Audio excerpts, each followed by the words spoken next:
One of my primary responsibilities working in scheduling is to do the data entry for the updates each month. Of course, we all know that that's important for a couple of reasons. First of all, this is how we are able to status the job and see where you stand each month, as well as our billing.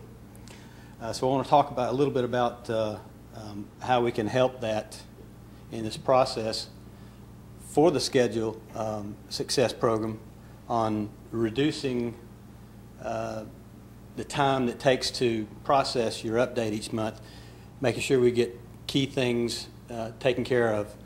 And one of the things I want to talk about is, well, like for instance, the update form that I send out each month for the jobs to update. And most of you may already be familiar with this, but what we want to try to focus on when you're updating each month is one thing I want to say right off the bat is when you do send them in, so that we don't have to call and ask you what your data date is, your cutoff date.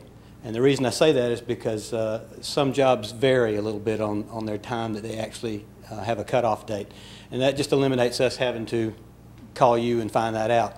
Just trying to speed up the process, because we do have quite a few jobs on the books that we're fortunate to be working right now. I believe it's like 20, and Roy and Kent both are very helpful when that load actually comes in each month, because it gets pretty hectic, when we're trying to update.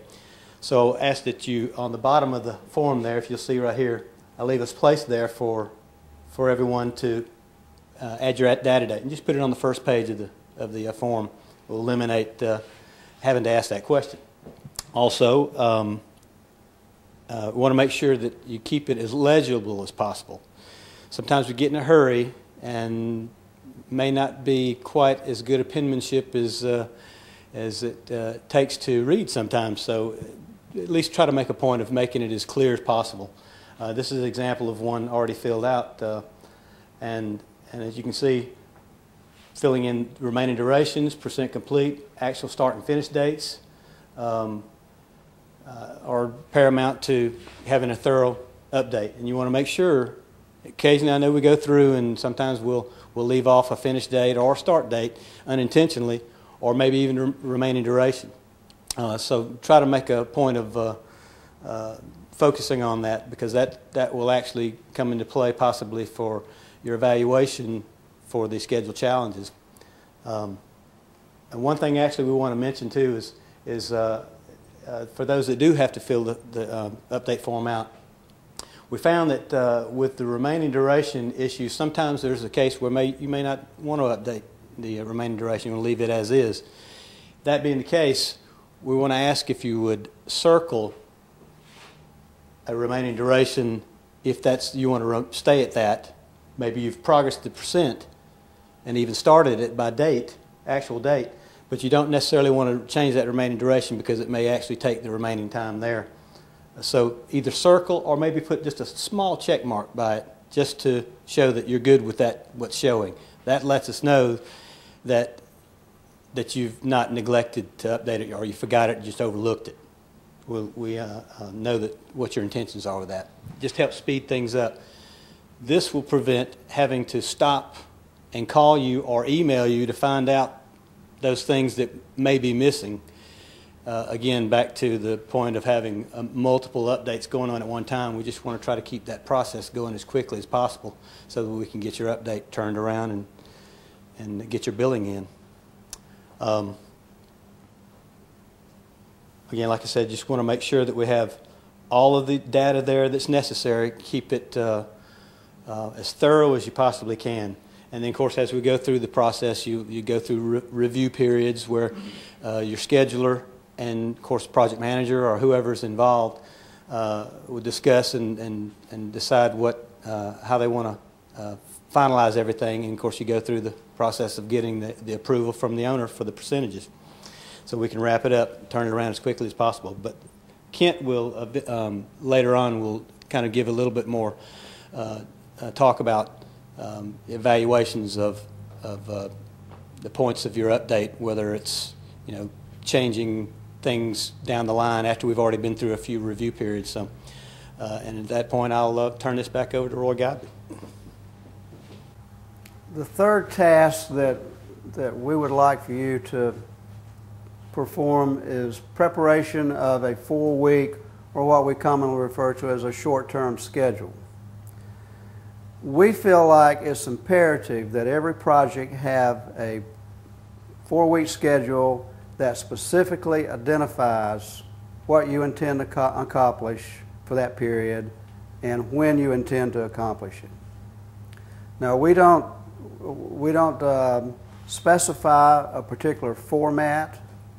We leave that up to the job. We're not currently doing that, but there has been some discussion about having a standard throughout the company. But currently, we do not specify a format, nor do we specify a time period. So if you want your short-term schedule to be a 6-week schedule or an 8-week schedule, that's entirely up to you.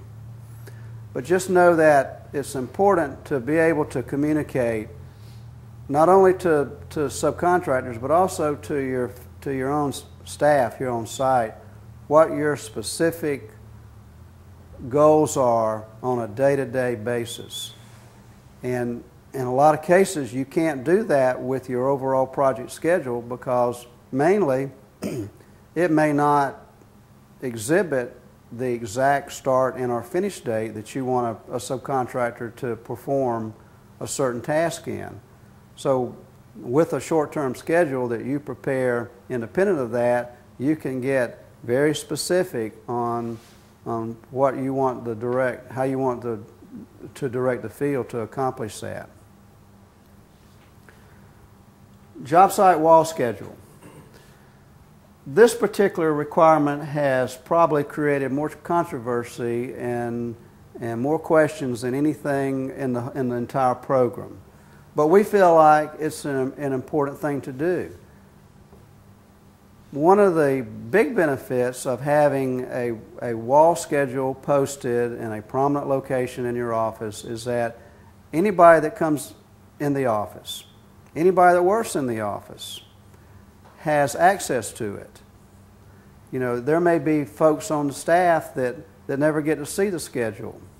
So this is a good opportunity to display a schedule that they can look at, and they can say, yeah, this is where we are and this is what we're doing.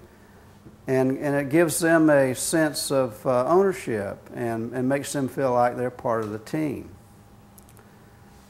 Let me clarify a couple things about a wall schedule. We're not advocating a complete 40-page network diagram in your trailer. That's absurd and it wouldn't be practical. What we are advocating is that you determine what type of schedule you want, and we're open to providing that for you. Our recommendation would be that you have a 2 or 3 month window for the project, or you have the critical path, or you have the concrete schedule. You know, some portion of the schedule that you can focus on that's not such a large document and such a large amount of information. And also it's easy to update. And we like the old string and highlighter updating method that we used 25 years ago. So that's mainly our position on the wall schedule. Project progress. If you do the first 4 bullets, chances are you're going to have good project progress. We want you to succeed, and we want you to maintain good progress each month. And we feel like following your plan, doing a good monthly update, having good, meaningful short-term schedules, having a good wall schedule, all those things, all those tasks and procedures will aid you in making sure that you're following your schedule, you're monitoring the progress, and you're keeping your job on schedule.